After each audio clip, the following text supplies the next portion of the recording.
Welcome to Jaw Talk Show. Assalamu alaikum and Eid Mubarak to everybody from Amir Yusufi and Jawad Shah. But this time, we are all not celebrating Eid traditionally and also have some sorrow. Number one is plane crash in Karachi, happened before yesterday, and more than 100 people who were coming Karachi for celebrate Eid with their loved ones now no more with us. Secondly, we can't meet with our family and friends physically due to travel restriction and precaution measures to avoid become us as a carrier. But here we are to celebrate Eid virtually with you all. Hi Jawad, Eid Mubarak, and how is your Eid going today?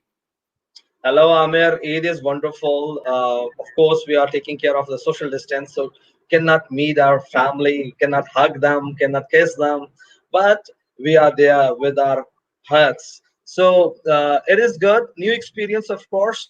Yes, sad enough about the plane crash as you discussed, but this Eid has brought another kind of a joy, and that is that for the in my lifetime, in the most Muslims in the world are celebrating it on the same day.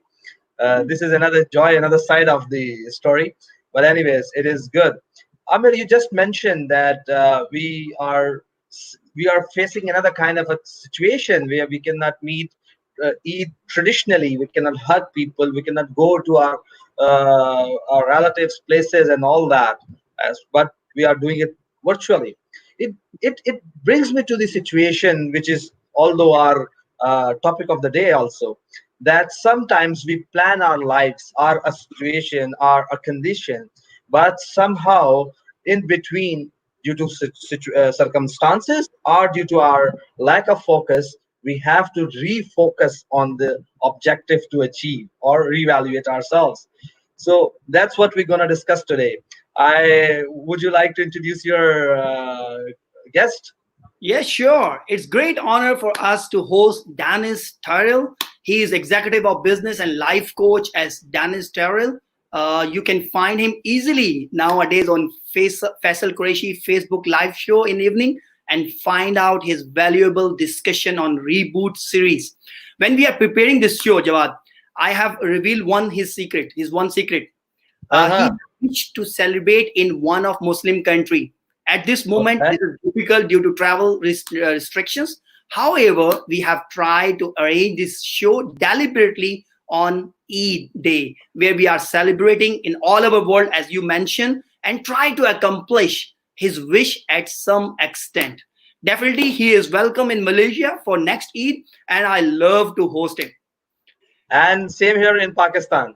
So he is so humble and great personality that he is agreed to part of this show on Sunday early morning because he is from Arizona and his time is 5:30 a.m. So Oh, wow. let's welcome him in the studio. So ladies and gentlemen, Dennis is in the studio. Hi Dennis, Eid Hey, Mubarak. gentlemen. Uh, Thank you, Karo Barak, to you as well. Thank you so much for having me. And yes, you mentioned that Amir it has been a for the last few years. It's been kind of like on my dream list, my bucket list to celebrate Eid in a Muslim country. So it just when you're there in a in a country, it's like Christmas in the United States or in a Western country. It just there just seems to be a little bit more to the celebration. And I was in Egypt last year, but I got there right after. I was there probably like a week after, Ramadan had ended, which might have ended up being a good thing because everybody, a lot of people I know, I just finished a 48-hour fast myself, and I was pretty cranky by the end of that. So. Yes. Oh, wow. So I was there, I guess, at a good time when everybody wasn't cranky from being hungry. Okay, That is so the one thing that you would miss is the sheer khurma, the sweet that we make on Eid day. Yes. Yes. I really want to come in and celebrate the food. I love food, and I love food of all the cultures. And I just think that, food is a really good way for us to experience one another's cultures. So, it will happen. It will happen, inshallah.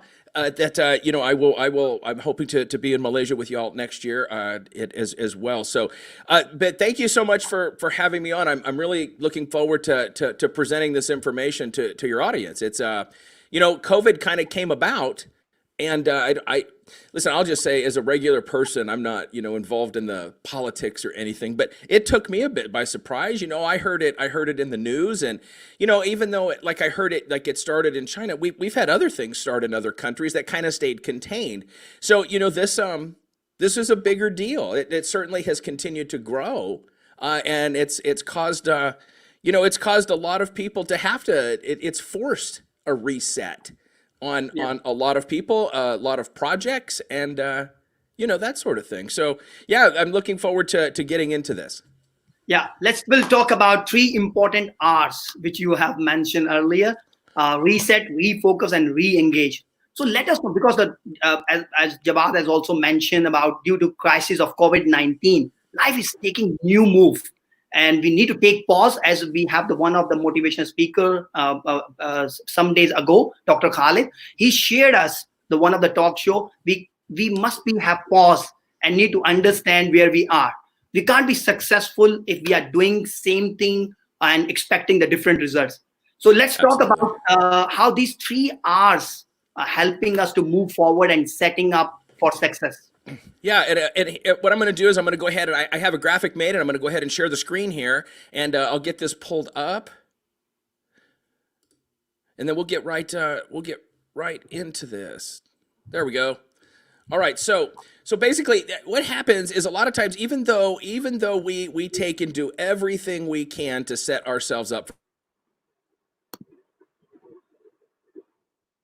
make sure that we have our right mindset, and we're really moving forward, what ends up happening, did I lock up on the screen? Yeah. I think I did. Yep. Okay. There. Oh, I'm back. Excellent. Okay. So what I was saying is, in many cases, even with our best intentions, even with our best strategic plan and so forth, we end up finding ourselves getting stuck, in a situation, on a project, on a task, or something that we need to complete.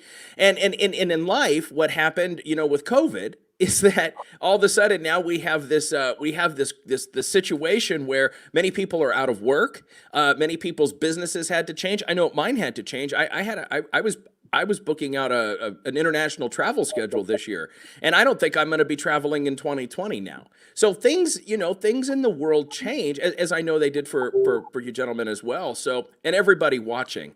So the three R's really is this three R's is what I like to call it is R to the third power.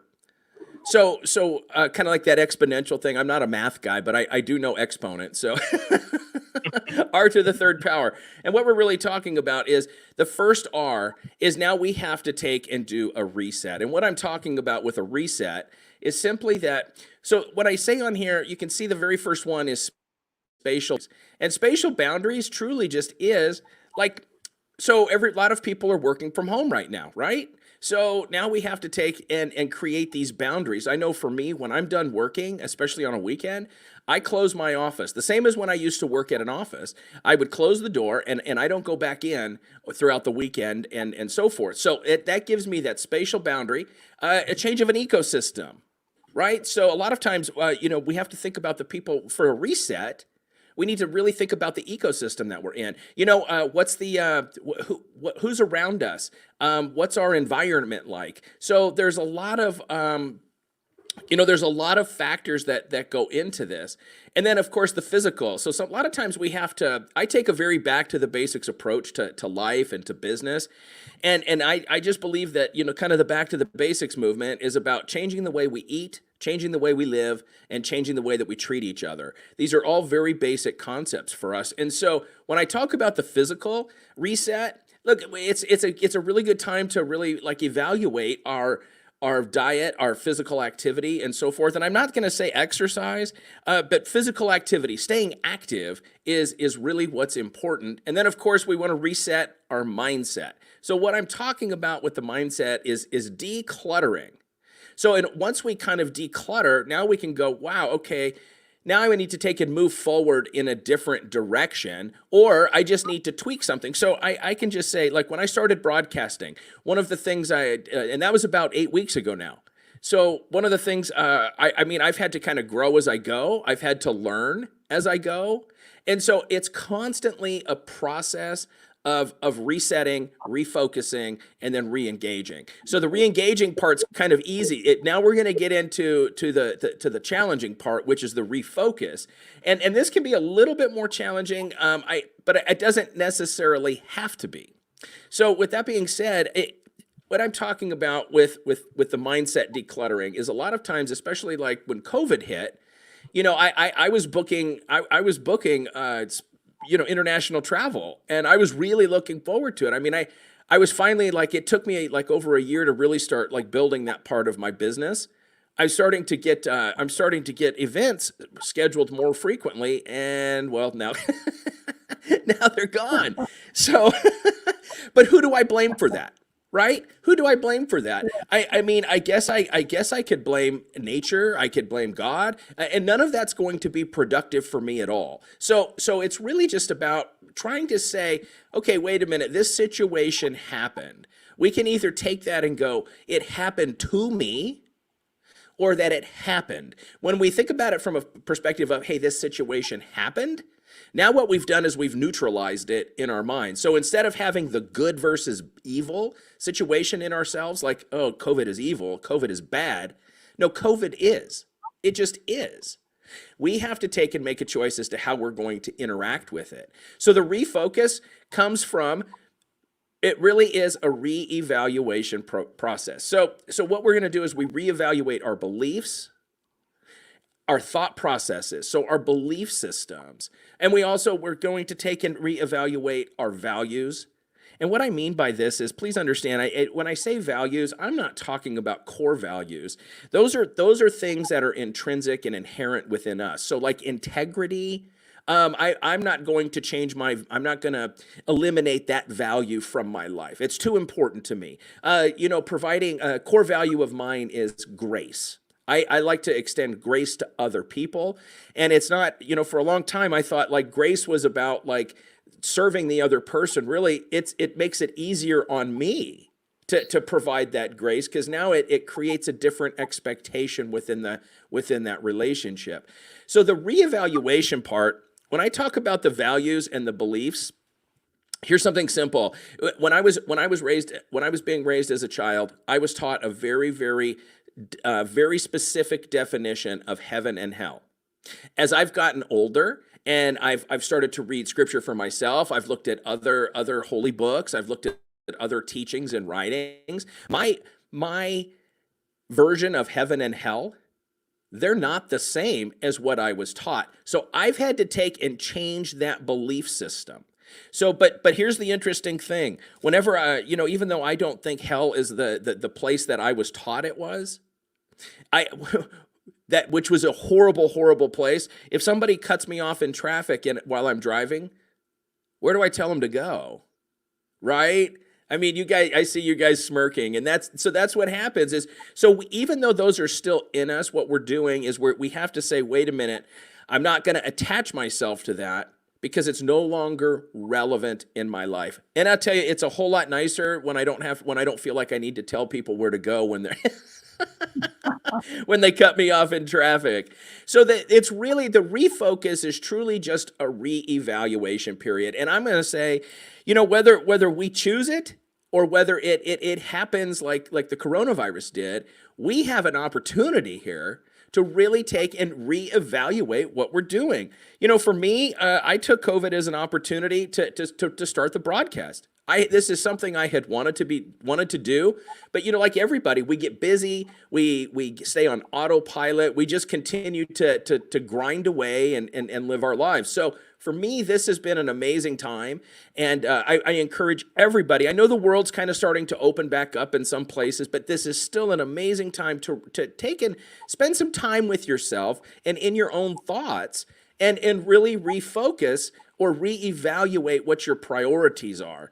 Maybe this is a time when you can say, hey, you know what? I look back at my life and use myself as an example, which is that there was many times in my life, my work was definitely the number one priority. It took a bunch of my time. And when I remember that happened. And then in 2006, I was in a car accident and I got hurt. Well, that gave me that opportunity. That was almost like life saying, hey, you know what? It's time to reprioritize because you've gotten away from the basics. And the basics are taking care of your family, spending time with my two sons, that sort of thing. So really, really take the time to reevaluate beliefs, values, and our behaviors. I say behaviors because I just was talking to somebody and they said, man, before COVID, before I was locked down, I had stopped smoking. And now since being by myself, I'm bored and I found myself smoking cigarettes again.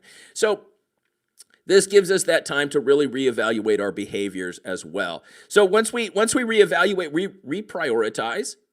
And in that reprioritize, what we're doing is we're in the beginning stages of creating a strategic plan. So I know that a lot of people talk about setting goals. I look at my life from a very business perspective, which is that if I have a strategic plan, what that means is that there's benchmarks along the way that I have to hit, not just going and accomplishing one goal like I want to run a mile in under 7 minutes.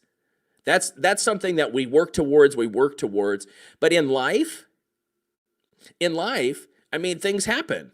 So if we're already in the mindset of doing the 3 R's, every time change happens, we're going to be able to confront it in a much more positive way. And just something I say on a regular basis is that if we are not prepared for change, when it comes, because it will, all we will experience is challenges.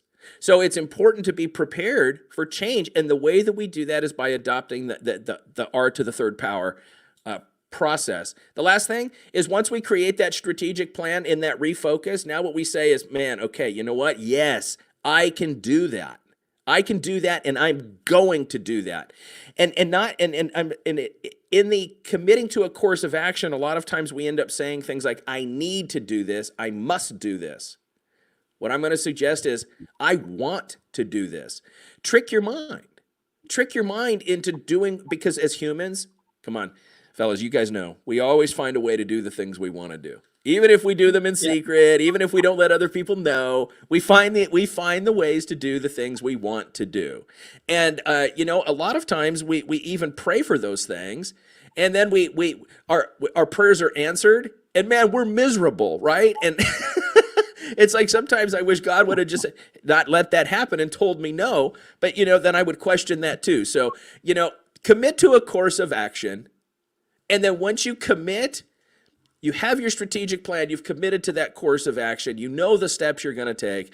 Now what we can do is we can re-engage. When we re-engage, what we're talking about is, man, now I'm excited. I created this plan. I realigned my priorities. I realigned my values and my belief systems, especially in regards to this task. So, again, when I say to reevaluate, understand I'm talking about if I not just our whole life, because that's overwhelming, but if I'm working on a task or a project, it's simply going, okay, what are my belief systems about this project? Will I procrastinate? Do I not want to do it? I mean, I think a big question we have to ask ourselves is, do I want to do this? Because if the answer is no, we will find a way. We will find a way to procrastinate, push it off to the last minute. We will not be engaged in a productive time management, and we're going to create a miserable experience for ourselves. And guys, I just want to say, all of this came from my own experiences of creating situations and having my prayers answered. That you know what, I created a situation that I was miserable. I created it. So this gives us a process to go, wait a minute, I've been down this road before. Here's the roadblocks and the challenges that I've experienced. I procrastinate, and I do. I procrastinate, and I have a real tendency towards perfectionism. Listen, those aren't necessarily things I'm like, oh, I need those. I need to eliminate those. No, I need to create a plan. I need to create a plan to where my perfectionism and my procrastination don't even come into it. So it's finding workarounds. So that's what I'm talking about really with that reevaluation and the belief system. So I just want to make sure I clarified. I'm not talking like go in and change all of your belief systems because coronavirus happened, and you're usually like you're a happy-go-lucky person and a positive person, and now you're like, no, I'm going to reevaluate, and the world's a horrible place. That's, we have a choice in how we choose to do that. So here's what I want to say. Once we decide to re-engage, we feel that burst of energy. We have that motivation to like really move forward. Here's the thing. Motivation is very short-lived. Motivation is very short-lived. I can be motivated today, and then I go and eat lunch. I take an hour lunch break, and guess what? Now my motivation is waning. I'm a little tired. Maybe I'm sleepy. The sun's shining, and I want to take that nap. So it's just simply like that motivation. If we understand that motivation is those short bursts of energy, what keeps us going is discipline. And the way that and I should have put that, I should move that around actually. So discipline is what's going to actually keep us focused. That discipline is what's going to keep us engaged. And what I like to tell everybody, or what I suggest to everybody, is routines and rituals. Routines and rituals are so important. And I'll tell you, I'm a very, when I'm undisciplined, when I lack discipline with my routine and my rituals, then my day is not the same. It absolutely is not the same. So typically I don't do broadcasts this early because I like to work out first. And, I like to work out. I like to have an hour or so to work out, kind of get my mind right. And then, of course, if you've watched any of my other broadcasts, I am a huge coffee drinker. I have my espressos right here. I have my cold brew and espresso right here. So I love my coffee, and I like to have it. I already did this morning. I did a quick workout, not a long, because I didn't have a lot of time. But I sat there and I had my coffee, and it's more of a meditative type of a process for me. So it sets my mind up for success throughout that whole day. And I've said this on other broadcasts, and I just want to make sure I say it again. One of the things I do every single morning that's a part of my routine is I go to YouTube and I find videos. I find videos that make me laugh. I don't want to read jokes or funny stories because I'm not in the mindset to read that early. So I'll watch a funny video, a 2 to 3 minute video where all I do is laugh. I make myself laugh on purpose. So I'm flooding my body, with dopamine and serotonin. And that's a great start to the day. And now when stressors come at me, I'm more in a mindset to take and manage those. So the discipline with your routines and rituals, and I'll tell you, there's days I don't feel like working out. I get up out of the bed, I'm coming up to my 50th birthday. My body gets a little sore. So it's not that I necessarily jump up out of the bed every morning looking to meet the day. It's I get up at the same time because I know if I lay there in the bed, I'm just going to sit there and overthink, and I'm going to make myself miserable. So, and then, yeah, Daniel. So this, thank you very much. Very interesting, talk. So this, within these 3 hours, I see many actions within it. Every action and every point that you have captured is whole lot of story in itself. Yes. Take one, for example, from the very first hour, you take spatial boundaries. That is one thing. Change ecosystem. So this, each and every one has certain details. First of all, I must say that I am totally with you on the point that once we take up the thing to do it, we make sure to do it. We ensure that it is completed. We go to our connections for support. We make prayers. We work passionately, and we try to make sure that we have to do it. And most of the things we just say it, and we don't actually mean to do it. That is absolutely correct, Javed. That's absolutely correct. And that's what I'm talking about with that reevaluation. Make sure that you really want to do something, because if you don't, we will find a way. We really will. We will find a way to undermine our own success. We always do that. I don't want to use the self-sabotage term. I think that's gotten a little bit overused.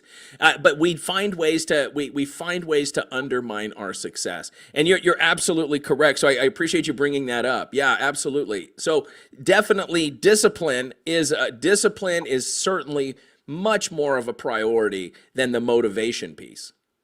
So, Dennis, what is the thing? The first thing is you need to reassess yourself, which is you call the reset. Mm-hmm. So, what do you think when we need to do use this technology or assessment? Is only during the crisis period, or any time when we are not successful, then we need to use this technology or assessments? How we need to do it? So here's where this was developed, and this might help this. For a while, I was working. I was a performance coach and a performance psychologist for professional athletes, tennis players specifically. And you know what? This is what it happens. So when somebody goes to the line to serve, you know, there's a routine that they would do. So like a couple of my players, and that's what we did. We watched famous players and we watched what they did. So like there was one, I believe it was Serena Williams. On her first serve, she bounced the ball 4 times. On her second serve, she bounced the ball 6 times. Now this could have changed, but that's what I recall. And so when I was working with a tennis player, they would get up there, and if they were on their first serve, if they were going to bounce the ball 4 times and they only did 3, stop. Okay. Get off the line. That's that spatial piece. So if you find yourself stuck, like you're sitting here working on a project at your desk and you're stuck, get up. Get up. Change your ecosystem. That's really that's the simplest thing. So it really started, the reset part was get off the service line. That's really when I worked with a pitcher, a baseball pitcher, get off the pitcher's mound.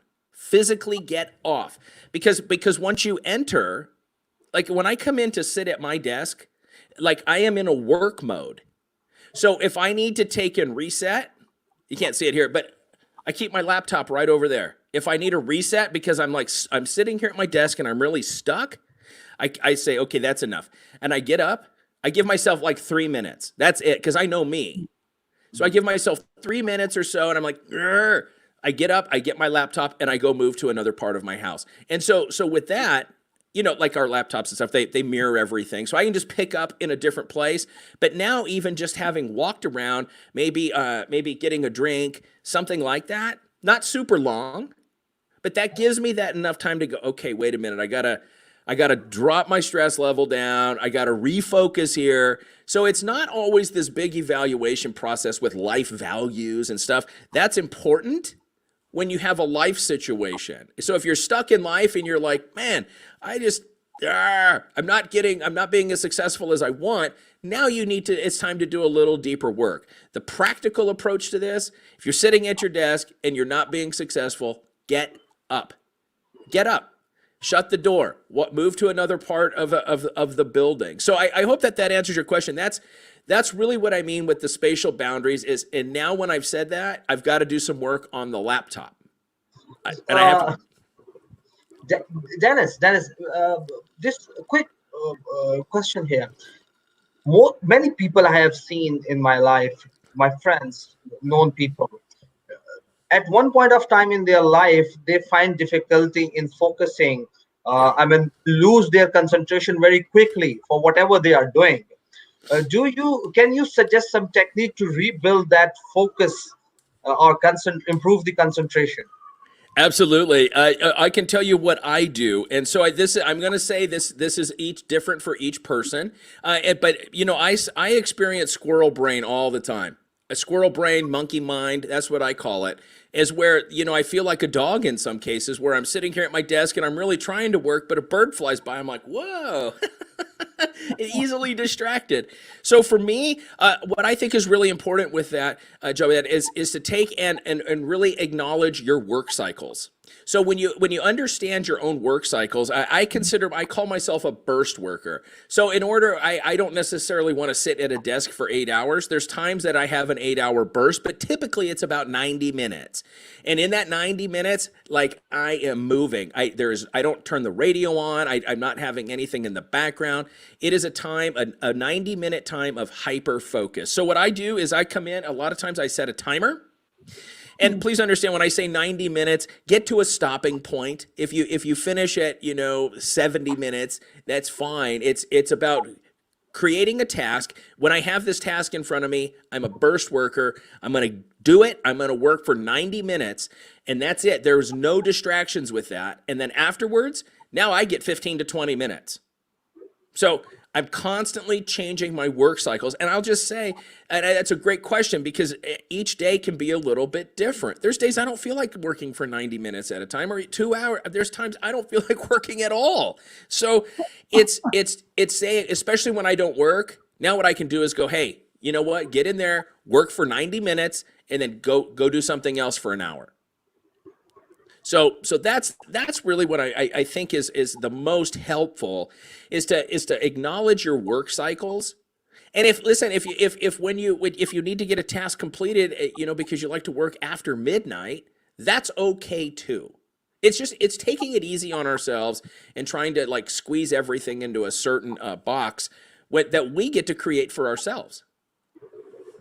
Okay. Here we'll take a question from one of our viewer. Saeed Abbasi is asking, can you explain the life before and after this COVID-19 and which one is more disciplined? So he wants to know your prediction about the disciplined life in COVID-19, post COVID-19 compared to prior to COVID-19. Yeah, Javed, I don't think we're living. I'm just saying I'm seeing the same stuff on the news that you're seeing. I don't think we're being very successful with living disciplined lives right now. I'll speak to the United States. Everybody demanded we open back up, and so we demand, and this weekend it's going to be an interesting weekend to watch here in the U.S. Because our president mandated and ordered all of the places of worship to open for this weekend. So mass gatherings again. And so we'll see. As far as living the discipline, I don't know whether it is more difficult now or before. I think it's going to actually require more discipline now. I find myself having to be more disciplined with things like patience, with things like being kind. I think many times we get complacent with those because, again, it's not that we're rude. We just get involved and engaged in our own life. And so we tend to kind of get complacent with some of those things. So I think discipline is going to be more essential now because it takes a lot of discipline to stay in your house, to stay locked in when you really don't want to. I like going out as well. It takes a lot of discipline to stay here and to not go to my favorite restaurants that are begging for customers, and I don't want them to go out of business, right? So it takes an incredible amount of discipline, and I'm going to just suggest to get more discipline to that question, learn to sit with your own thoughts. This is what I'm seeing. We're just not able to sit with our own thoughts for very long, and so we create these conspiracies. We create all kinds of reasons why we need to leave the house and that sort of thing. So discipline, I think discipline is always important.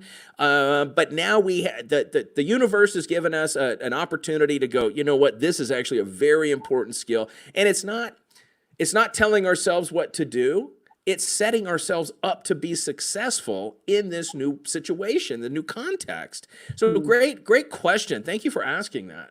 So for the you discuss about the belief and behavior. So belief, you are already answered my question because still some people did not believe this is a pandemic and something is going on and why we need to go on. So belief is very clear. It's very difficult to change the belief. Mm-hmm. The behavior is also one of the worst thing what we have seen in this period of time, most of the countries. So the behavior is same what we have before and what we are doing now. So if you're not changing the behavior, how will change the refocus or reassessment? You won't. You won't. I mean, it's just that simple. You won't. And because the behaviors, our thoughts, our words, and our actions are all deeply connected. So if we think it, if we're thinking it, there's a good chance we're going to say it. If we're thinking it and saying it, we're going to act in that way. And I mean, it's the trifecta. So it really just, our thoughts, words, and actions completely, they're intimately tied together. We can't really separate them. So if there is no behavior change, it's kind of like this. This person that was telling me that they started smoking and they're like, well, what can I do? I'm like, well, when do you smoke? And now it's kind of gotten to where I sit here and smoke all day. Well, that's now you have to change everything because now it's really difficult. You've made a challenge for yourself. But people that like say, oh, I want to smoke, but I don't, but I really like and I was a smoker. I was a smoker for a long time. And I tell you, the thing I think about it is, man, I really like getting up in the morning, having that cigarette with a coffee. Man, I can still taste that and start to salivate from it. And then what I do is I think of the smell and like, yeah, no, I stink when I smoke cigarettes. And that's really why I quit. It had nothing to do with health. I think cigar is okay. A cigarette is not good. You can have e-cigarette. Dennis, Yeah. another thing that I see very difficult to implement or to do is decluttering the mindset. I mean, this is the one core base. It's the foundation of the whole building. I would say. I mean, I don't take me wrong. I'm not putting my concepts into yours, but I'm just saying that it looks very deep rooted, the mindset, and decluttering it would take a lot of efforts. Well, and that's why we have to start small. You're correct. I mean, if we try to take on, if we try to take on like decluttering our mind based on our whole life, and we think we're going to go through that in a 24-hour period, that's not realistic to think that. What I think Javed, where I suggest people to start is when you go through your thought process, try to like take a mental note of how many times we say like, I don't. Or, and that's really where it lies, is when we say, I don't, or I don't, I can't. And like most of it is, I don't want.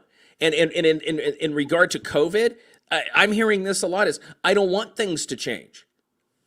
I don't know what to tell you. I didn't create the virus. So, I don't, but that's truly the one thing. That's the most significant thing that I have found in my practice is that when you say any of those thoughts that start with, I don't, it usually follows up with something that's not very negative or that's not very positive. So it's not positive. When you think about what it just switch that and understand like, why don't I want this? Well, why don't I want change? Listen, I didn't really want the change either. It's here. I wanted to travel. I mean, I created a job where people paid me to travel. I mean, how cool is that? So, but that changed. And now it's really a choice. So, and I just want to say, Javed, for the people that are like, oh, it's still fake. Like, look, we've been dealing with this. I'm just going to put a random number, but 5 or 6 months that the whole world has kind of been dealing with this. So if you don't believe it by now, that's just a deliberate choice.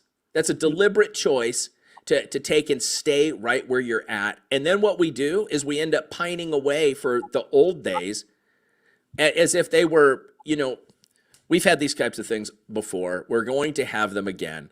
So anytime declutter, the easiest place to start is anytime you say, I don't, take that and evaluate that statement.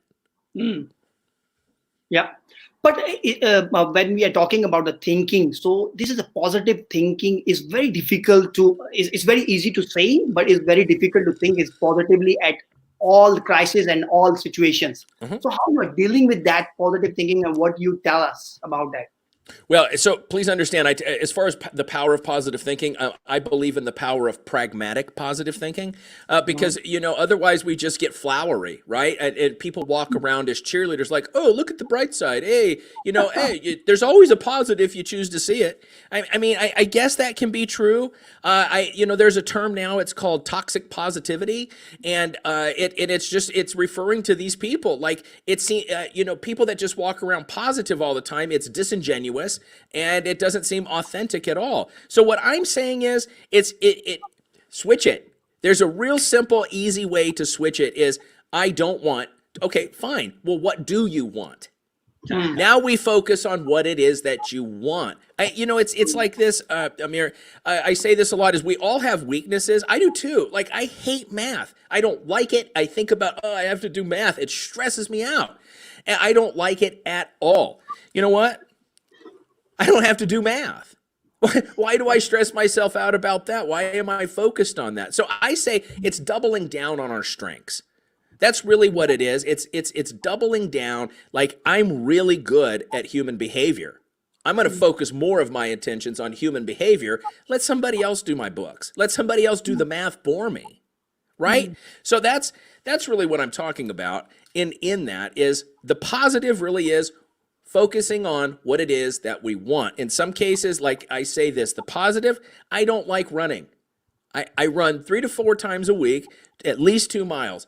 I don't like it. I'm cussing myself every single step I take. That's how much I dislike it. But you know what I do like? I like being able to check a workout off the list at the end of it. I like the way I feel at the end of it. Once my lungs stop burning, I'm like, hey, you know what? I actually feel good today. So I focus on that good feeling as to why I'm doing it in the first place. That's the power of positive thinking. Not just wishing things away or making positive statements that are really nothing more than dreams. Dennis, thank you very much for actually dissecting the problem within the positive thinking. This concept has been orated by many people out there, and every day we keep hearing about the positive thinking. But you just mentioned the realistic picture of the positive thinking. Yes. You use the word pragmatic positive thinking. We every day people come and tell you people tell you the rosy pictures. The other day, Right. it's not a very good example to quote, but just to quote, the other So, day, a friend of mine lost his uncle, and one of the guy was trying to give him a positive side of that. How right. silly! And I mean, I don't know if there is a positive side, but to me, this whole concept was so silly that I walked away. So thank you Yes. very much for putting it into the Yeah, realistic. and I just want to say, I think that when people make those comments, I think that they're well intentioned. I truly do. I And what I'm agree. I saying with agree. the power of positive thinking is kind of like this. Is so an easy example is most parents they have at some point engaged in a power conflict or a struggle with their children over eating, right? I know I did. We would make food and the kids were little and they'd be like, I don't want to eat that. And so we end up engaging in this power struggle. Now the power of positive thinking, Javed, is really going, wait a minute, what's the positive intention behind my behavior? So I might be acting inappropriate. I might be yelling. I might be, saying you're going to go to bed without dinner. But what it really is going, wait a minute, stop. I'm not getting the result I want.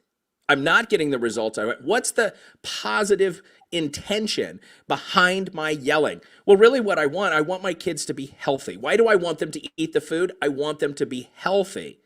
Oh, man. Because I want them to be healthy, well, do I have to point my finger in their face? Do I have to threaten them with a punishment? No, now what I've done is I've created choices. I've created more options for myself because if I want them to be healthy, hey, you know what?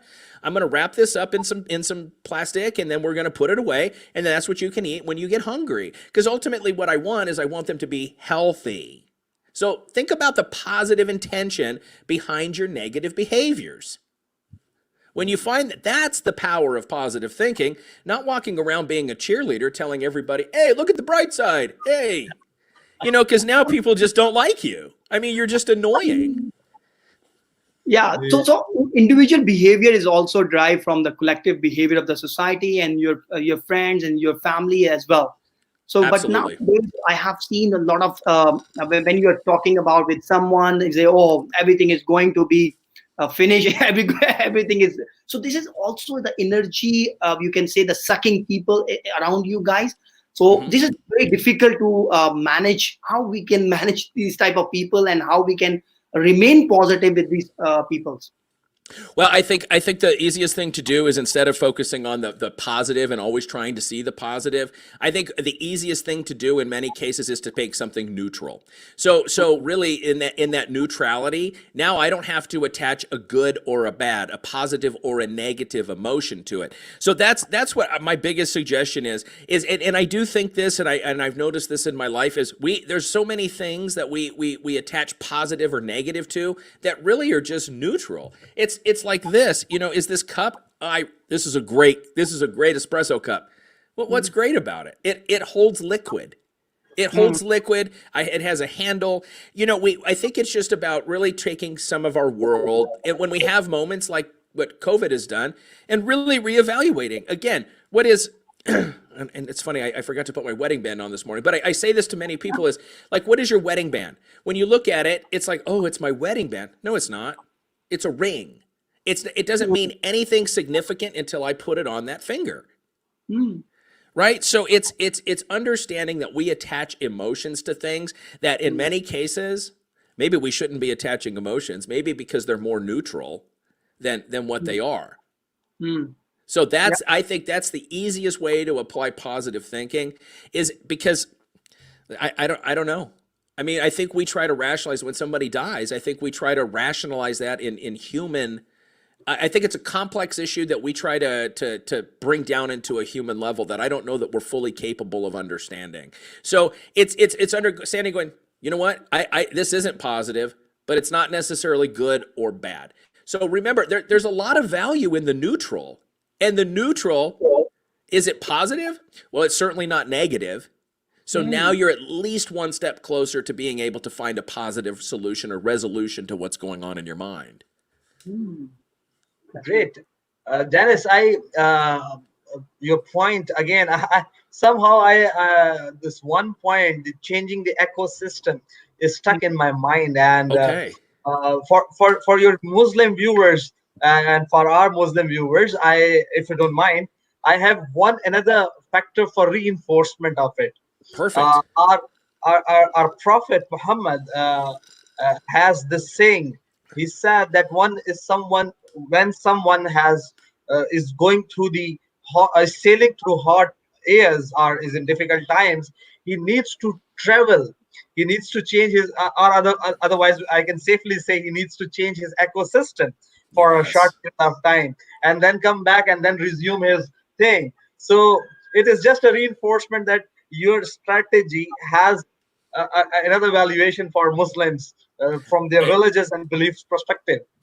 It absolutely does, and I am familiar with that particular. In our world we call it a passage, but I'm familiar with that concept, and so yes, Oh, I okay. completely agree. I completely agree with that, and and I will just say that I have started looking at the teachings of the prophet more recently, and it's very interesting how many. It's very practical. What I like about the faith is there's a lot of it that's just it goes right along with who I am, which is back to the basics. It's like washing your hands when you first get up in the morning. Wow. It's things like that. Even like if you're sick, kind of I don't know that it was technically self-quarantining, but to stay away from others.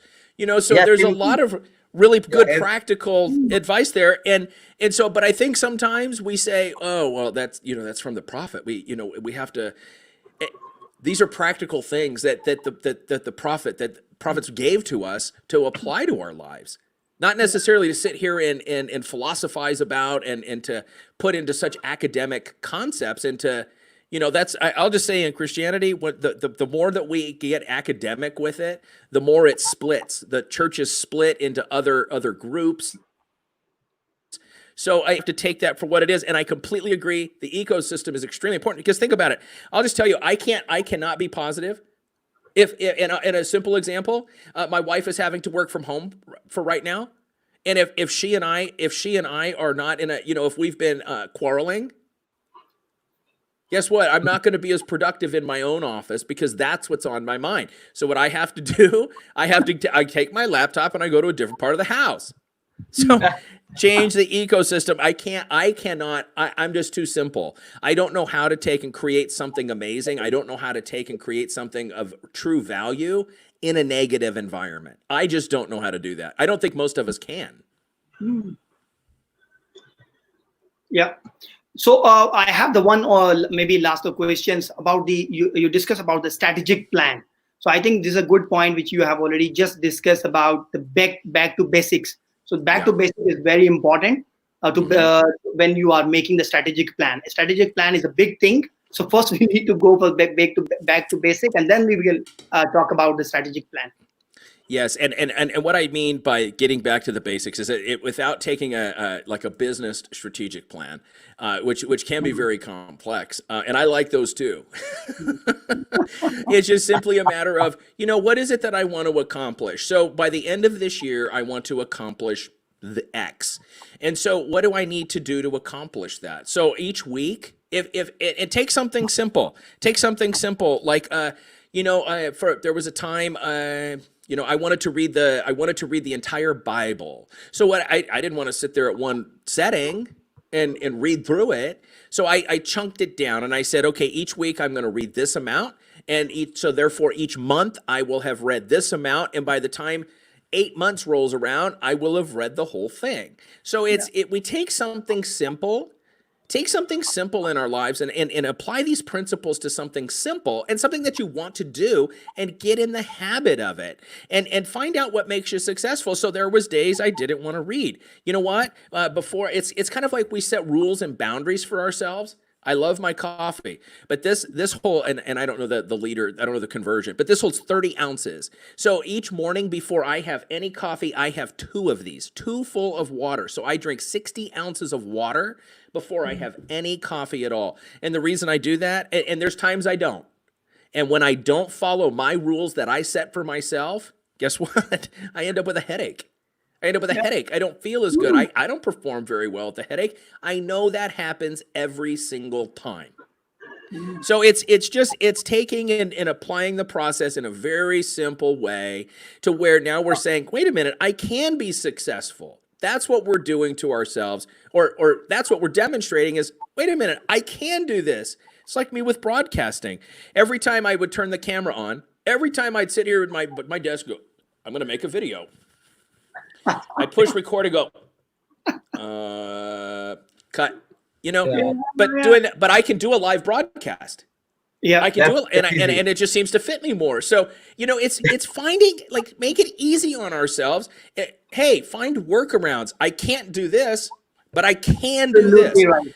Absolutely. Dennis, on a lighter note, it's been almost 6 weeks that me and Amir have been broadcasting every day for minimum of 30 minutes.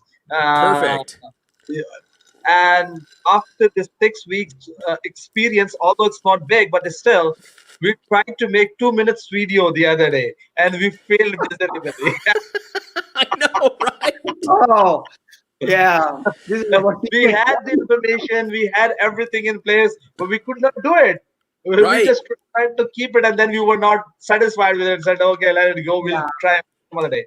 I like this word because normally we are trying to go for the perfection. Oh, it's not look like the good. We need to have the more good dress, and we have the good camera, good wordings when you're talking about. But live show is very good, which we have learned, and you are also talk about the same thing, is a perfection. If we are going for perfection, then it's very difficult to survive. So let's take one question more. Yeah. Yes. What's something that people do that you disagree with, from Ash? Yeah. I'm not sure I understand the question. They say, what's something that people do? The people that we disagree with. What's normally their reaction? What's normally their thinking? How they behave? How they react when you disagree with someone? When I disagree with someone, gosh, I don't know. I don't know that I know how to answer that. That one's kind of stumping me a little bit. As far as a disagreement, listen, I like people to disagree with me, and the reason is because that allows me to hear another side. It allows me to hear a different perspective. Listen, and I'm going to say this was not always the case. This took an incredible amount of personal development on my part, because before, if somebody disagreed with me, I mean, I would go into everything. I would. So there's 3 stages to an argument. And that is tell, yell, or tell, sell, yell. So I'm going to tell you, Javed, no, that's, I don't agree with you. Oh, I locked up again. So I would say, no, Javed, I don't agree with you. And this is what I think. And then then you'd be like, oh, no, I'm telling you, that's not what it is. So I'd be like, well, here's why it's right. Here's why it's the better way. And so now I'm trying to sell you on my idea. And now when you're not going to buy what I'm selling, now I'm like, well, come on, Javed, I'm right.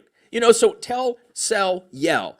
And so for me, as far as disagreements, I like disagreements because they challenge me to think differently. And the other part about a disagreement, Makes it super simple. And I have people tell me this is like, oh, you just think I'm stupid. No, I don't think you're stupid. You think you're stupid, which is why you said it. Like, so disagreements are great. I hear this a lot, which is, well, I don't like conflict. But what? We're not talking conflict. We're talking about a disagreement. So this is a good Well, strategy. Dennis, Jawad told me one day, don't do this technique with your wife. exactly. No. Dennis, I was just about to say it. It's on the lighter note. We do not have anything against any gender. On a lighter note, tell, sell, and yell is the very concept that wives use in their conversations in this part of the world, in eastern part of the world. The only thing is that their tell and sell is a smaller portion of it, and yell is the longer portion of it. Jawad, you are at home. Jawad, you are at home. Huh? That's I brilliant. hope I'm safe. I hope I remain safe. After my wife finds me I'll pray for safe. you. Dennis, Okay. thank you very much. It was pleasure. Thank to you so have much. Thank you so Interesting much. And discussion, I must you know, say. I will. Here's what I'd like to do: is anybody that would like to have this, I'm going to take real quick, and I'm going to take and put in the comment section. Oh, I can't. So what I'm going to do is here's the link for you guys that to this Document. graphic that I made. And so anybody please feel free to distribute that. It's open source. So please feel free to share that with your viewers, and thank you so much for having me on, and thank you for No. you know, next time we'll be able to next year, God willing, we'll be able to have you know, eat together and you know, Inshallah. actually eat some food. Inshallah. Dennis, one question that quick. If Yeah. any of our viewers want to connect with you, or they want to have some sort of support from you, how can they reach you? And what Yeah, the programs easiest- you're running through these days? The easiest thing, the easiest way to get in touch with me is definitely through Facebook. Facebook is good, and you can reach me at dennistyrell.coaching. So at dennistyrell.coaching, you can also connect with me personally. It's just Dennis Tyrrell. You'll see me. I'm the guy with the beard. And then you can always just take and visit my website at dennistyrell.com. And then fill out the contact form, just a real brief. It's just a real basic, you know, simple contact form like everybody else has.